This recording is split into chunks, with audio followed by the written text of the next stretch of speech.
안녕하십니까? 안녕하세요. 우분투라는 단어를 혹시 들어보셨는지 모르겠습니다. 우분투라는 말이 있습니다. 무슨 말인지 모르시겠죠? 오래전에 아프리카에서 이제 어떤 학자가 실험을 했는데 어떤 실험이었냐면 과일 바구니를 가져다 놓고 그리고 그 원주민 아이들을 이제 한 군데 모았습니다. 모아서 바구니를 멀리 둔 다음에 저기까지 먼저 도착하는 친구가 저거를 다 차지할 수 있다. 이래서 이제 경쟁을 시킨 것이죠. 그래서 어떤 나름대로의 실험 목적이 있었겠죠. 경쟁을 유도한다든지. 그래서 이제 딱 출발을 시켰는데 아이들이 고민을 하더니 손을 잡고 같이 뛰는 거예요. 그래가지고 나중에 가서 보니까 그 바구니에 둘러 앉아서 이제 사이좋게 다 같이 먹고 있는 겁니다. 그래서 학자가 너무 궁금해가지고 물어봤어요. 도대체 왜 혼자 가서 그것을 혼자 차지하지 않았냐? 라고 말했을 때 이제 아이들이 했던 말이 우분투라는 말입니다. 아프리카 이제 줄루족의 언어인데 뜻 그대로만 하면은 뭐 이렇게 인간성, 사람다움 이런 뜻이거든요. 단어의 뜻은. 근데 실제로 그들이 사용되는 그 의미는 무슨 의미냐면 우리가 있어야 내가 있다 이런 뜻이라고 합니다. 우리가 있어야 내가 있다. 그래서 사실은 아프리카가 굉장히 척박한 환경이잖아요. 우리가 알다시피 참 뭐 이렇게 여유롭지도 않고 그렇다고 뭐 풍족하지도 않은 그런 척박한 환경에서 살아가고 있는 그런 오래전부터 수세기 전부터 살아왔던 그 아프리카 사람들에게 정말 중요한 게 그런 것이었겠죠. 공동체 의식, 또 욕심내지 않는 것, 또 서로 보살펴주는 것. 그래서 그 우분투라는 단어가 그들의 정체성을 상징하는 그런 단어라고 제가 들었습니다. 근데 사실은 가만히 생각해 보면은 정말로 그 오늘날의 성도들에게, 그리스도인들에게 더없이 필요한 그런 가치이지 않을까라는 생각을 좀 해보게 됩니다. 이 우분투라는 단어. 그리고 우리가 있어야 내가 있다. 사실은 그리스도께서도 모든 계명을 덮는 새로운 계명을 주실 때 새 계명을 너희에게 주노니 서로 사랑하라 이렇게 말씀하셨잖아요. 그것만큼 중요한 가치가 없다는 것이죠. 그래서 오늘 본문 함께 보시면서 이 공동체적 가치에 대해서 좀 같이 고민을 해보겠습니다. 구약성경 여호수아 21장입니다.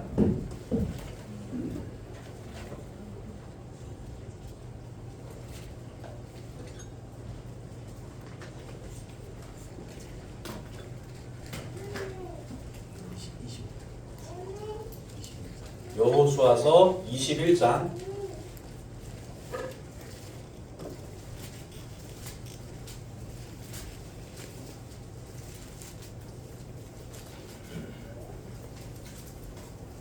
1절부터 3절까지를 한번 같이 읽어주시면 감사하겠습니다. 여호수아서 21장 1절부터 3절까지 시작.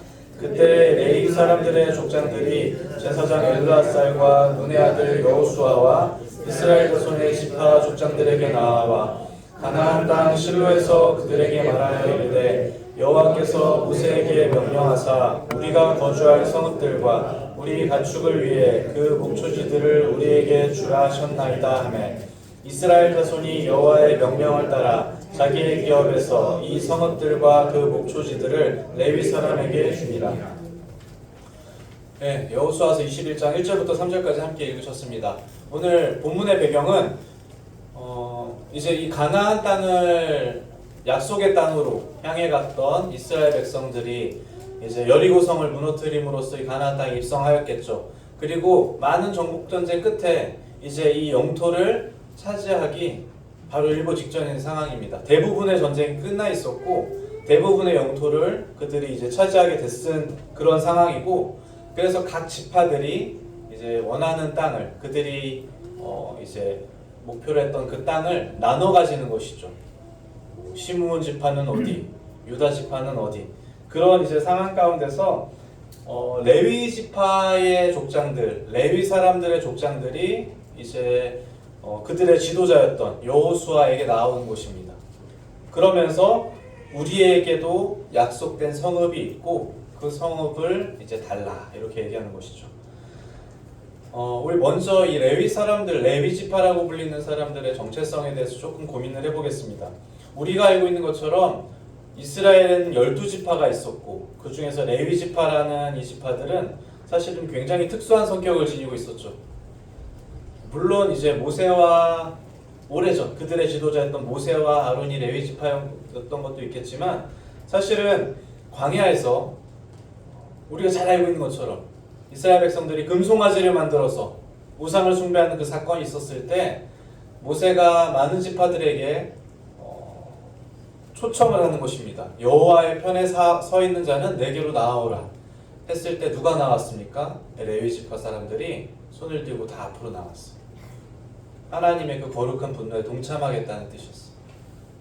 그래서 레위 지파가 우리가 하나님의 편에 서겠다라고 결심한 그때부터 하나님께서 레위 지파를 구별하고 그들을 선택하기로 결정하신 거예요. 그러니까 하나님이 레위 지파를 부르셨던 것은 사실은 어떤 혈통적인 부르심이 아니라 그들의 결심과 그들의 선택에 의한 사실은 내면을 보고 부르셨다는 것입니다.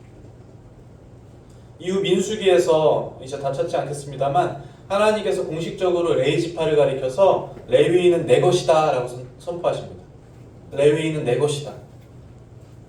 그래서 이스라엘 12지파 중에 이제 레위 지파가 빠지게 되니까 11지파가 되죠. 그래서 요셉의 두 아들이었던 이제 에프라임과 므낫세를 새로운 지파로 이렇게 편입하게 됩니다. 그래서 어쨌든 레위 지파가 이렇게 구별되는 특별한 위치 가운데 누인다는 거예요. 그래서 그들에게 임무를 주는 것이죠. 제사장으로서 그리고 성막을 이제 관리하는 사람들로서 뭐 기물을 움직이는 사람들로서 예배의 도우미로서 그래서 구약시대의 이 레위 지파는 정말 특별한 위치에 존재하게 됩니다. 사실은 많은 사람들은 어떤 부분에서 레위 지파가 하나님에 의해서 선택되고 그리고 하나님께서 그들을 내 것이라고 선포하는 이런 장면을 보면서 많은 성도들은 그리스도인들과 레위 지파, 레위 사람들의 동질감을 또 어떤 비슷한 부분을 이야기하기도 합니다. 그러나 어쨌든 오늘날 뭐 제사장의 직분이 남아있는 것도 아니고 예수 그리스도께서 우리의 대제사장이 되어주심으로써 더 이상의 레위 지파의 어떤 존재 의미는 없겠죠. 그럼에도 불구하고 우리가 거룩하게 구별되었다라는 그런 가치의 측면에서 우리와 레위 지파의 어떤 이런 정체성에 대해서 고민해 볼 만한 여지는 있다고 생각하는 것입니다. 민수기랑 이제 신명기 말씀을 보시면 여러 말씀을 통해서 레위 지파의 분명한 정체성을 말하는데 그 중에 하나가 무엇이냐면 레위는 그의 형제 중에서 분깃이 없다라는 거예요. 레위는 그의 형제 중에서 분깃이 없으며 분명하게 말하십니다. 그러면서 계속해서 말씀하실 때 내 하나님 여호와께서 그의 기업이 되어 주십니다. 레위 지파는 나중에 그들이 땅을 받게 될 때 그들이 얻게 될 그런 영토 가운데서 분깃이 없다라는 거예요. 왜냐면 하나님이 그들의 분깃이 되어 주십니다. 이렇게 선포하시는 거예요. 이게 레위 지파의 정체성이라는 것입니다. 성도라고 불려지는 우리 형제 자매님들 또 그리스도인들 사실 거룩한 무리라고 불려졌을 때 우리의 본질도 어쩌면 이와 같을 것이라는 생각이 듭니다. 그것이 무엇이냐면 이 땅에서 어떤 짧은 인생을 사는 동안에 우리가 얻었다고 착각하는 것들이 있어요. 어떤 물질적인 것이나 또 어떤 소유적인 측면이나 그런 것들이 사실은 우리의 분깃이 아니라는 것입니다.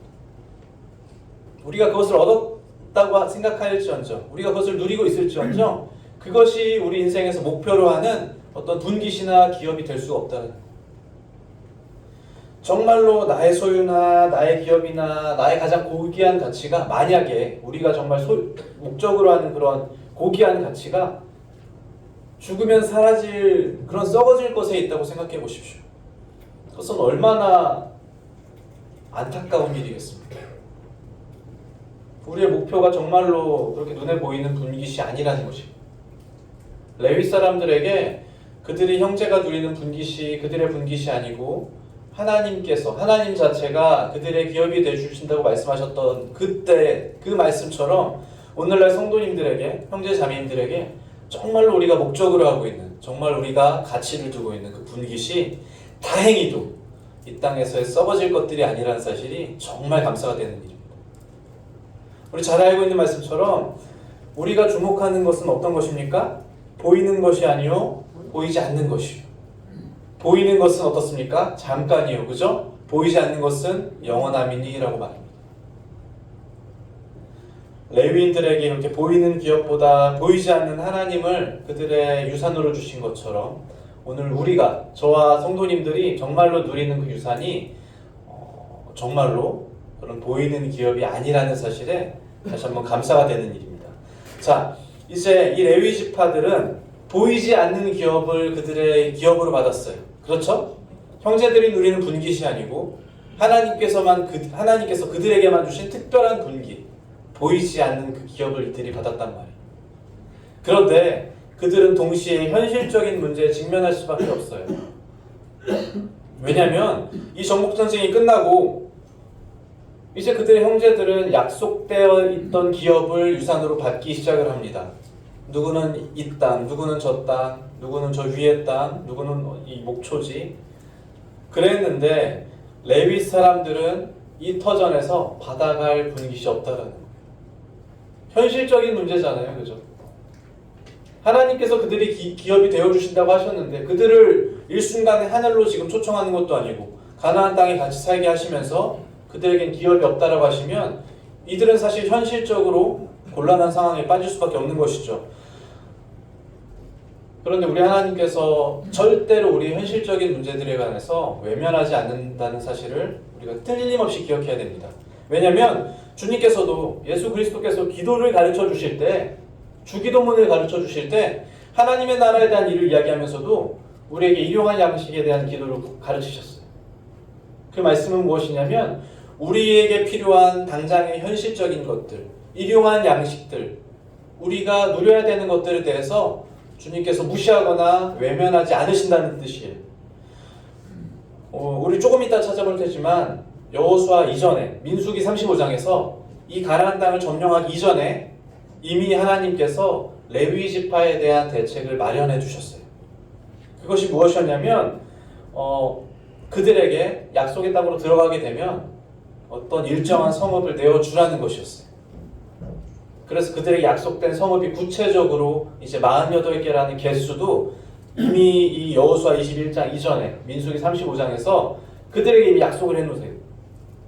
그들이 이 땅에서 살아가는 동안 비록 하나님을 기업으로 해야 되고 하나님을 추구해야 되지만 그들이 그래도 밥은 먹고 살아야 되고 그들의 가족을 지켜야 되기 때문에 그들이 필요한 현실적인 요구를 하나님께서 이미 충분히 준비해 두셨다는 거예요. 민수기 35장에서. 그래서 지금 여호수아 21장에서 레위 지파와 족장들은 그 약속에 기반한 요구를 이제 하는 것입니다.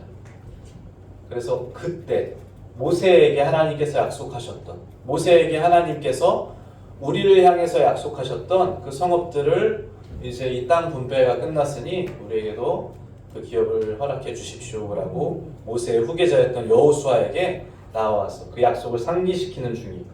그래서 2절 보시면 우리가 거주할 성읍들과 우리 가족을 위해 그 목초지들을 우리에게 주라 하셨나이다 하매 이 약속을 상기시키는 것입니다.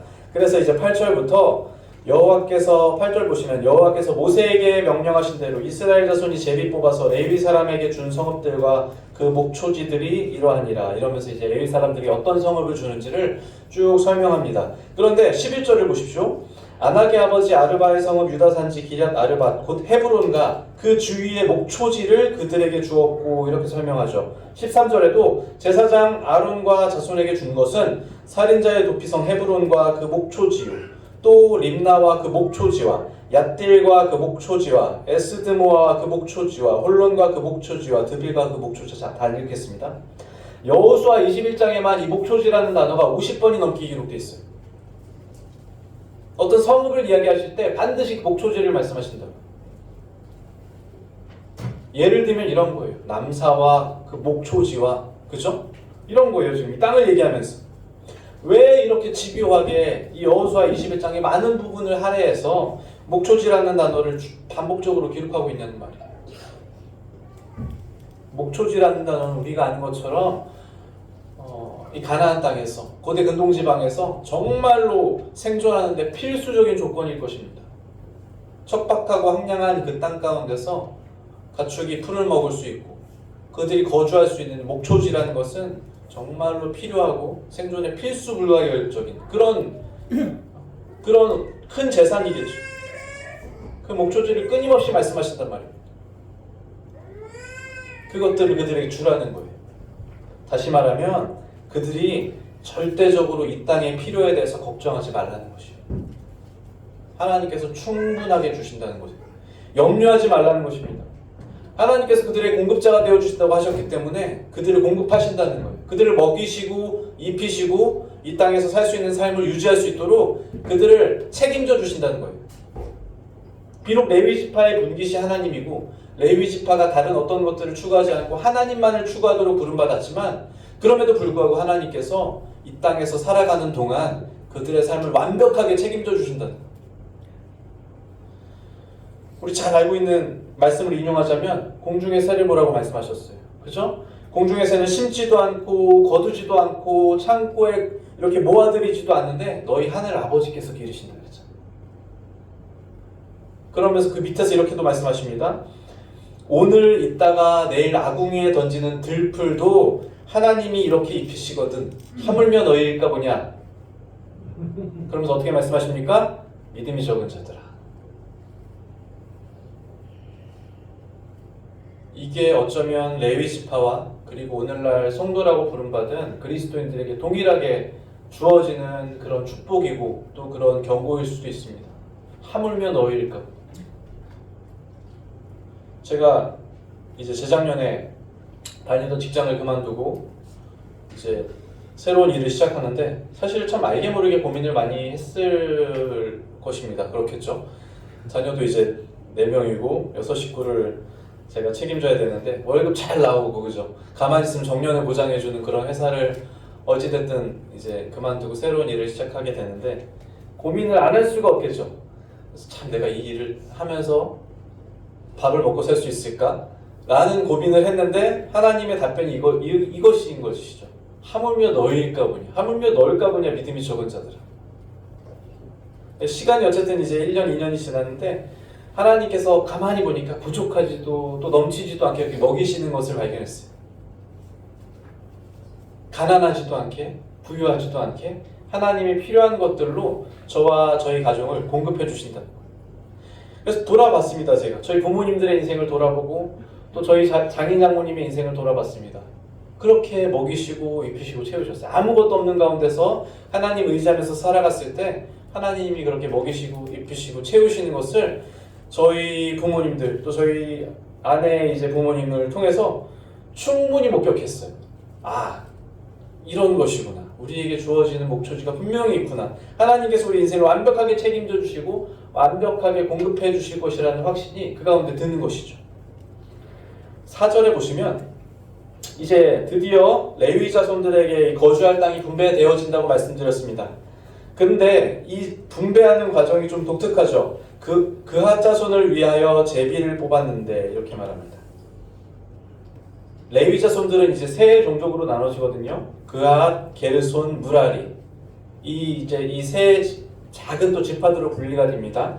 그런데 그앗 자손을 위해서 제비를 뽑았다 그러고 그리고 뒤에 보면은 이제 또 이제 6절에도 게르손 자손들은 이사갈 지파의 가족들과 아셀 지파, 납달리 지파, 바사안에 있는 므낫세 반 지파 중에서 제비 뽑은 대로 열세 성을 받았더라. 여기 이제 제비 뽑는 단어가 한 4번 정도 등장을 하거든요.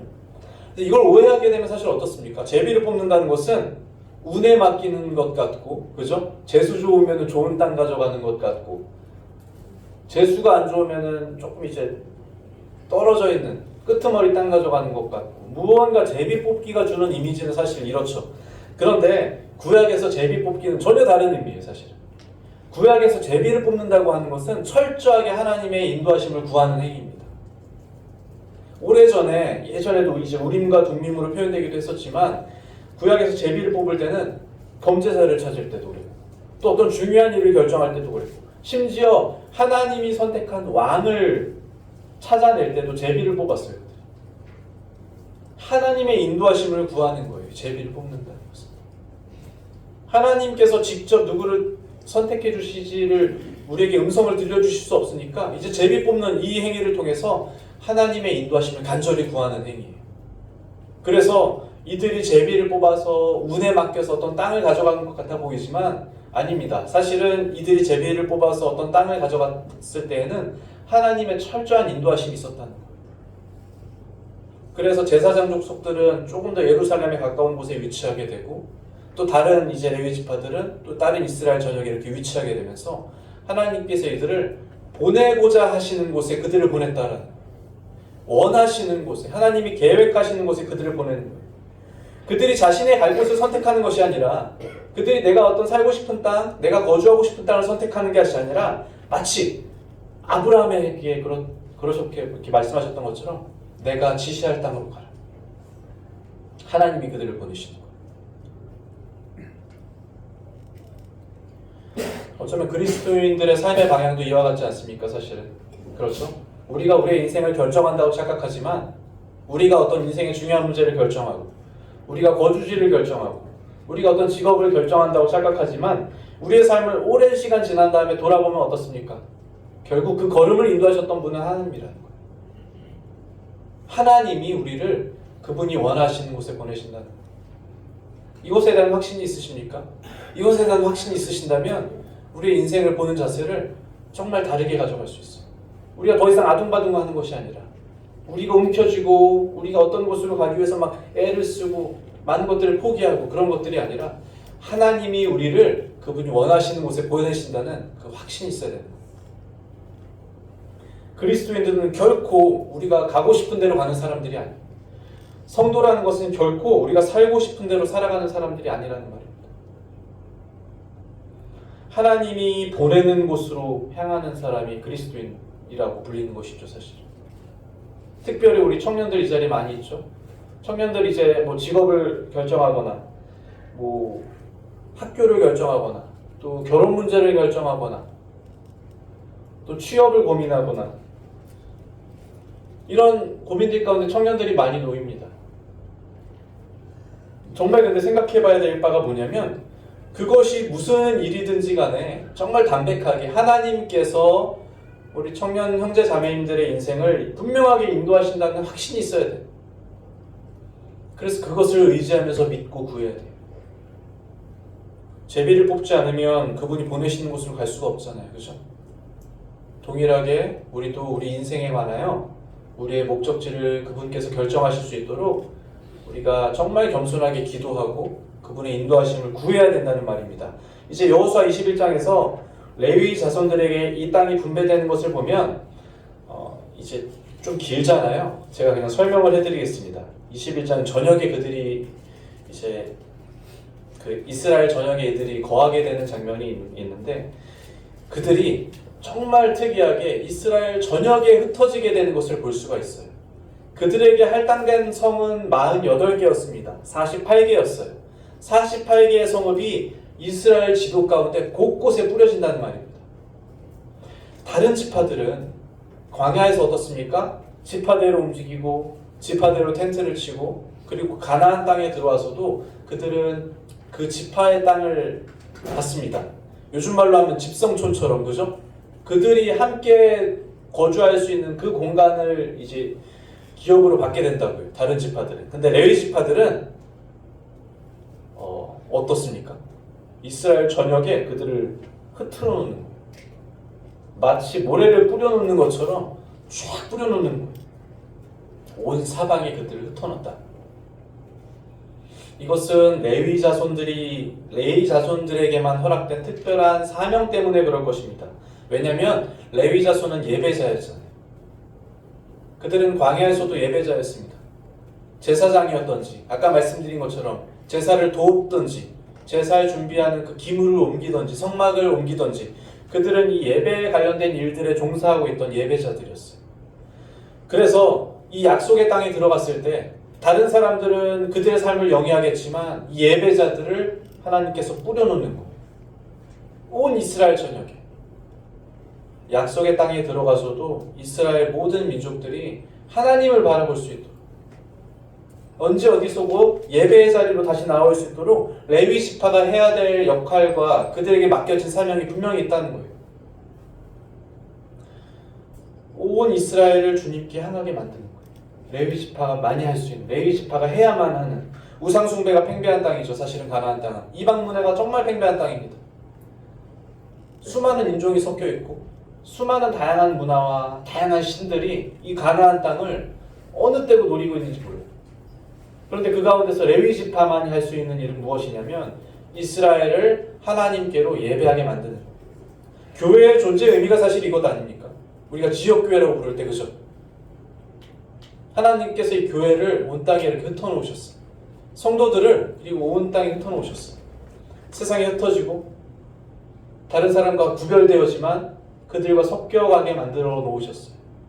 교회를 어디 산 꼭대기에 올려놓으시고 교회를 어떤 한 곳에 모으셔서 우리끼리만 그냥 이곳이 좋사오니 하고 예배드리는 것이 아니라 교회를 세상 가운데 흩어놓으시고 성도들도 세상 가운데 흩어놓으심으로 말미암아서 우리가 그 가운데서 해야 될 분명한 역할과 사명이 있다는 거예요.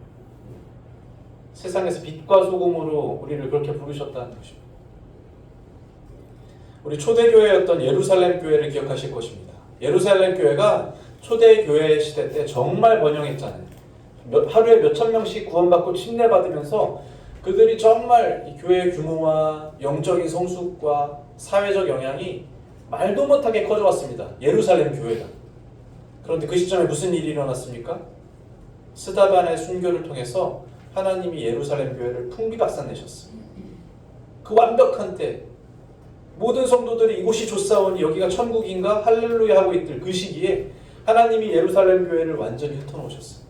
그들이 소아시아 전역에 흩어지고 로마에까지 흩어지고 그리스 터키 지역으로 흩어지고 그러면서 어떤 일이 벌어집니까? 이제 이방인들에게 비로소 복음이 전해지는 거. 그게 초대교회의 역할이었어요. 그 아시아 지역이 소아시아 지역에 흩어져서 그 가운데서 빛과 소금의 역할이 되어주는 겁니다. 그래서 오늘 이 레위 지파가 이스라엘 전역으로 흩어져서 그들의 선물을 받는 이 장면 가운데서 저와 성도님들의 역할이 분명히 있을 줄로 믿습니다. 그리고 우리 교회의 역할이 분명히 이 가운데 있을 줄로 이제 믿게 되는 것입니다. 4절부터 7절까지를 다시 보시면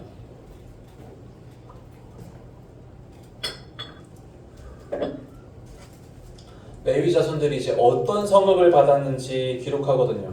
제가 아까 간단하게 읽었는데 사실 우리가 이 지명을 잘 아는 것도 아니고 뭐 지파 이름을 잘 아는 것도 아니라서 그냥 읽어보면은 뭔가 싶거든요. 그런데 어쨌든 우리가 여기를 특별하게 주목해야 됩니다. 왜냐하면 레위 지파가 이 성읍들을 받는 그 장면 가운데 서두에 말씀드린 것처럼 공동체적 연대가 발휘되는 특별한 그 지점이 있거든요. 우리 이 본문을 조금 더 참고하기 위해서 민수기 35장을 잠깐 함께 보시겠습니다. 앞으로 이제 넘기셔서 민수기 35장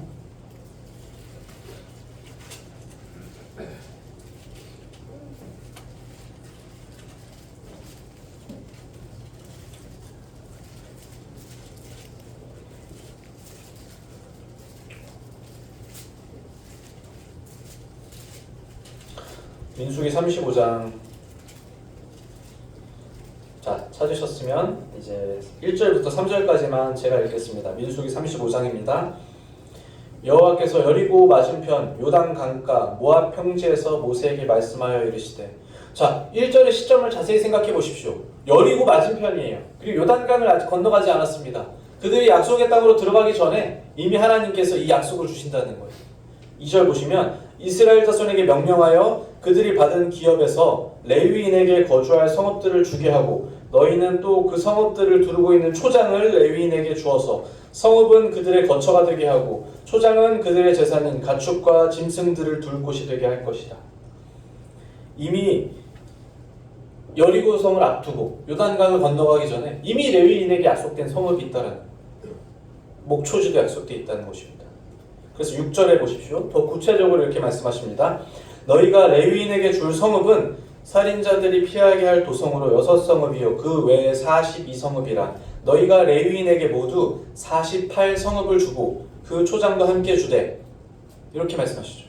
48성읍을 주라는 거예요. 구체적인 숫자까지 말씀하시잖아요. 그러면서 너희가 주라 이렇게 말씀하시잖아요. 여기서 너희는 누굽니까?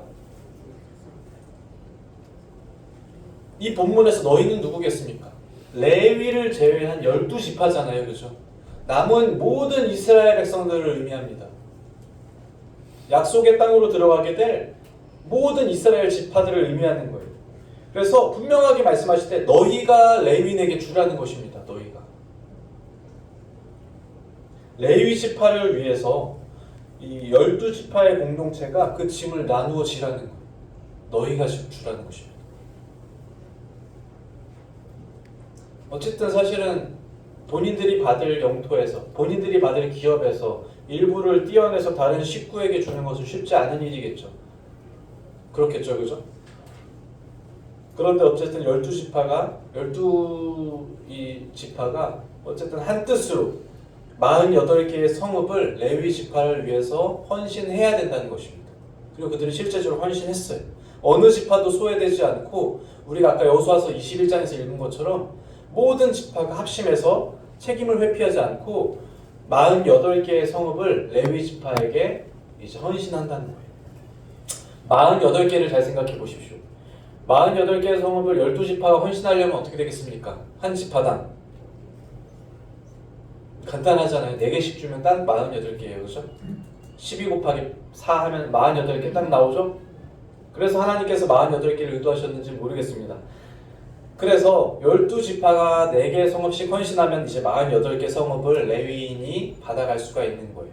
그런데 사실은 조금 다른 게 분배됐어요. 여호수아서 21장을 참 보면은 다르게 분배됐어요. 48개의 성읍 중에서 유다 지파라고 있었거든요. 유다 지파는 가장 인구가 많고 강했습니다. 다른 지파들 인구 조사할 때 다른 지파들은 뭐 3만, 4만 이렇게 나왔는데 유다 지파는 7만 몇천 명 인구를 가지고 있었어요. 유다 지파는 강하고 힘있고 능력 있는 지파였어요. 그리고 첫째, 둘째였던 이제 시므온과 레위가 저주를 받게 되고 유다가 사실은 실질적인 장자 역할을 했잖아요.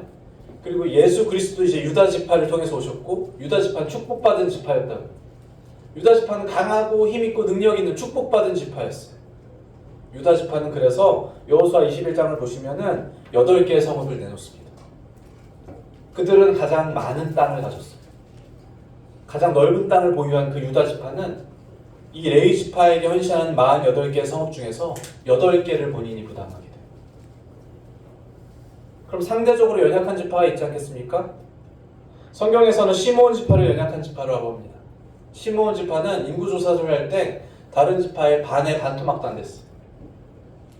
시므온 지파는 어땠을 것 같습니까? 이 48개 성읍을 봉헌할 때 시므온 지파는 단 1개의 성읍만 내놓습니다. 그러나 그것이 그들에게 맡겨진 전부였던 거예요, 사실. 그들이 그렇게 연약한 가운데도 레위 지파를 헌신하는 일에 단 1개의 성읍을 헌신한다 할지라도 그들이 참여했다라는 것입니다. 그래서 35장 8절 여기 지금 보십시오. 같이 한번 읽어주시면 감사하겠습니다. 35장 8절 시작. 너희가 이스라엘 자손의 소유에서 레위인에게 너희가 성읍을 줄 때에 많이 받은 자에게서는 많이 떼어서 주고 적게 받은 자에게서는 적게 떼어 줄 것이라. 각기 받은 기업을 따라서 그 성읍들을 레위인에게 줄지니라. 이미 말씀하셨잖아요, 그죠? 많이 받은 자에게서는 많이 떼어서 주라는 거예요. 그리고 적게 받은 자에서는 여기서는 시므온입니다. 시므온 지파에서는 적게 떼어서 주라는 거예요. 그들이 가지고 있는 형편대로 그들이 바칠 것들을 이미 말씀하셨어요. 넉넉한 곳에서는 부족한 것으로 이렇게 흘러가잖아요. 마찬가지입니다. 그리스도의 은혜가 그리스도의 넉넉함 가운데서 성도들에게 흘러오는 것이 그리스도는 이미 은혜가 넉넉하시니까. 그래서 이제 우리를 통해서 그 은혜가 어떻습니까? 다른 연약한 자들에게 흘러가는 것처럼 많이 받은 사람들에게서는 많이 주어야 될 책임이 있고 또 적게 받은 사람들에게서는 그 받은 대로 또 나눠줘야 될 책임이 있다는 거예요. 이것에 대해서 신약 성경에서도 동일하게 기록한 본문이 있거든요. 우리 한번 참고로 읽어보시겠습니다. 고린도 후서, 이제 여기는 안 돌아올 거니까 그냥 덮으시고 고린도 후서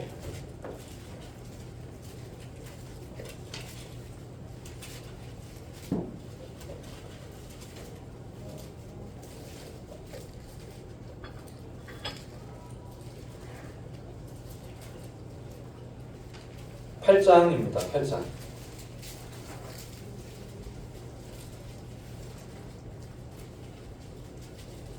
8장 12절입니다. 고린도후서 8장 12절 제가 읽겠습니다. 할 마음만 있으면 있는 대로 받으실 터이요 없는 것은 받지 아니하시리라. 지금 연보에 대한 이야기를 하고 있는 것입니다. 13절 이는 다른 사람들은 평안하게 하고 너희는 곤고하게 하려는 것이 아니요 균등하게 하려 함이니 이제 너희의 넉넉한 것으로 그들의 부족한 것을 보충함은 그들의 넉넉한 것으로 너희의 부족한 것을 보충하여 균등하게 하려 함이라. 기록된 것 같이 많이 거둔 자도 남지 아니하였고 적게 거둔 자도 모자라지 아니하였느니라. 당시에 예루살렘 교회는 성도 수도 많았다 그랬잖아요. 그리고 사회적으로 이제 지도층도 많이 있었고 예루살렘이니까 아무래도. 근데 찢어지게 가난했어요. 왜냐하면 상대적으로 빈곤한 사람들이 더 많이 많았거든요. 이 몇만 명 성도들이 모일 때 얼마나 가난한 사람들이 많았겠습니까? 그래서 다른 교회들이 가난한 예루살렘 교회를 위해서 헌금을 하기 시작해요. 그걸 우리가 성경에서 연보라고 기록합니다. 그래서 마게도냐 교회도 이제 예루살렘 교회를 향해서 연보를 했죠. 그랬는데 사도 바울이 이제 그들을 칭찬하면서 헌신의 중요한 원칙을 이제 여기서 말하는 것입니다. 그것이 무엇이냐면 보충의 원리예요. 넉넉한 것으로 부족한 것을 보충하게 한다는 거예요. 그리고 언젠가 우리가 부족해질 때 그들의 넉넉함으로 또 우리가 보충함을 받는다는 거예요. 마치 유다 지파의 넉넉한 곳으로, 그렇죠? 시므온 지파의 부족한 것을 보충했던 것처럼, 그리고 시므온 지파의 또 없는 가운데서 넉넉한 것으로 레위 지파의 것들을 보충한 것처럼 공동체의 헌신이란 것은 사실은 이런 것입니다. 넉넉한 곳에서 부족한 곳으로 흘러간 것이고 강한 곳에서 연약한 곳으로 흘러가는 것입니다. 그리고 그 과정은 언제든지 역전될 수 있는 것이고 부유한 곳에서 궁핍함으로 흘러가는 거예요. 그것이 하나님께서 말씀하신 이 공동체를 살리는 중요한 보충의 원리라는 거예요. 믿음의 공동체를 지속할 수 있게 만드는 그 힘이 있는 것입니다. 사실 보충해 주는 거. 남사교회 성도님들 정말 잘하시는 일이잖아요. 그죠? 우리가 성도들을 서로 돌아보고 우리의 필요를 채워주면서 나에게 있는 것으로 그들을 도와주고, 그것이 물질이 되었든 시간이 되었든 어떤 헌신이 되었든 우리에게 있는 것으로 그렇지 못한 성도들을 채워주는 거예요. 보충해 주는 것입니다. 여기 9장 12절 보시면, 같은 고린도서 12장 9장 12절에 보시면 이렇게 기록합니다. 이 봉사의 직무가 성도들의 부족한 것을 어떻게 한다고 기록합니까? 보충한다고 하잖아요. 보충. 봉사하는 것이 성도들의 부족한 것을 보충해 준다는 거예요. 더해 준다는 것입니다. 넘치는 곳에서 부족한 것으로 이렇게 향하는 거예요. 우리의 헌신의 방향이 어때야 되겠습니까? 오늘날 이와 동일해야 되겠죠. 있는 것으로 그것이 필요한 자들을 위해서 보충해 주는 것입니다. 아까 서두에 제가 우분투라는 단어를 말씀드렸습니다. 그래서 우리가 있어야 내가 있다 이렇게 기록했죠. 정말 그런 것 아닙니까? 이 믿음의 공동체가 무너지면 우리가 어떤 자신감으로 혼자 살아날 수가 있겠어요? 믿음의 공동체가 없이는 결코 우리도 없다는 사실이 분명하게 우리 가슴에 인식이 돼야 되겠죠. 짐을 나누어지지 않으면 우리는 모두 무너질 수밖에 없어요. 그것이 믿음의 공동체를 바로 세우는 힘인 것입니다. 레위 지파를 공개하는 이 본문을 지금 제가 나누고 있잖아요. 우리 여호수아 21장 다시 돌아가서 이제 말씀을 좀 정리해 보겠습니다. 여호수아서 21장 아까 읽었던 본문입니다.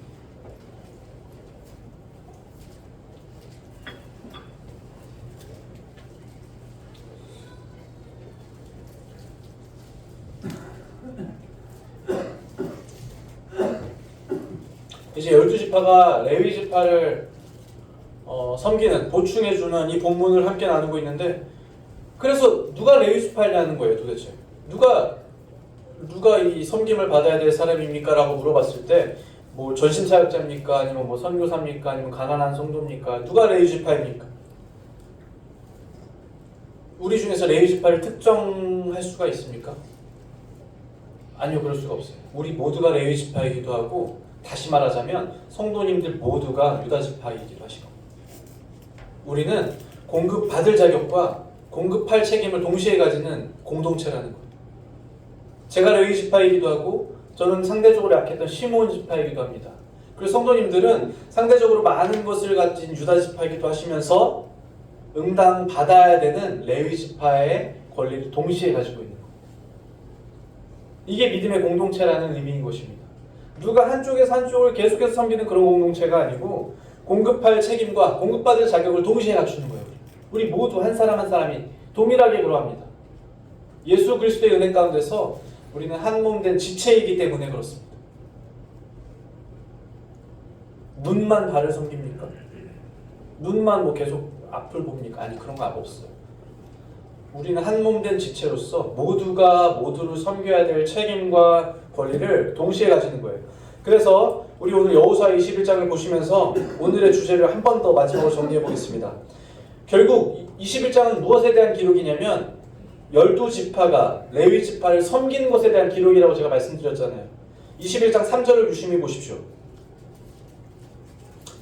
이스라엘 자손이 여호와의 명령을 따라 자기의 기업에서 이 성읍들과 그 목초지들을 레위 사람에게 주니라.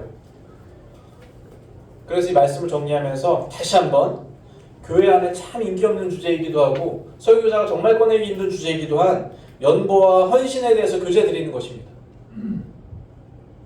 저는 남사교 성도님들께서 물질적으로 헌신하고 또 헌금하는 일에 대해서 충분히 잘하고 계신 줄로 믿습니다. 그렇지만 우리 자라나는 세대들, 또 학생들, 청년들이 이 일이 얼마나 중요한지, 이 일이 얼마나 가치 있는 일인지 그 의미에 대해서 전 분명하게 알기를 원하고 있어요. 첫 문장을 다시 보십시오. 이스라엘 자손이 여호와의 명령을 따라 이렇게 기록하잖아요. 이스라엘 자손이 여호와의 명령을 따라. 헌신은 선택이나 내가 고를 수 있는 게 아니라는 거예요. 그것은 은혜 받은 자의 의무이고 책임이라는 것입니다. 하나님의 명령에 따라 이루어지는 것입니다. 헌신과 누군가를 돕는 일, 섬기는 일들은 하나님께서 이스라엘 자손에게 명령하셨던 것처럼 오늘날 성도들에게도 동일한 책임이 분명하게 부여될 겁니다. 누가 나는 조금 마음이 움직여서 섬기고 나는 조금 여유가 있어서 섬기고 아니 그런 거 없어요. 믿음의 공동체 가운데 한 몸 된 지체 가운데 헌신이라는 것은 은혜 받았다고 하면 당연히 이어지는 책무이라는 거예요. 제가 지금 이 말씀을 드리는 이유는 11조를 율법으로 지키라고 이런 게 아니고 적어도 우리가 받은 것들에 대해서 우리가 누리는 것들에 대해서 우리가 사용하고 있는 것들에 대해서 주권적으로 그것이 누구로부터 왔는지를 우리가 고백해야 된다는 것입니다. 우리가 사용하고 있는 것들, 우리가 누리는 것들, 우리가 은혜로 받은 물질적인 것들에 대해서 그것이 정말 누구의 소유인지 고백할 수 있는 방법이 정말 물어보겠습니다. 헌금 말고 있습니까? 그것이? 하나님께서 은혜로 저에게 많은 것들을 주셨는데 제가 오늘날 먹을 것들을 주시고 입힐 것을 주시고 거주할 집을 주셨는데 그것이 정말 100% 하나님께로부터 왔다는 것을 확신한다면 그 확신을 믿음으로 고백할 방법이 헌금 말고 있습니까? 저는 단언코 없다고 생각합니다. 우리가 그것을 무엇으로 고백할 까 무엇으로 그 믿음을 증명할 것입니까?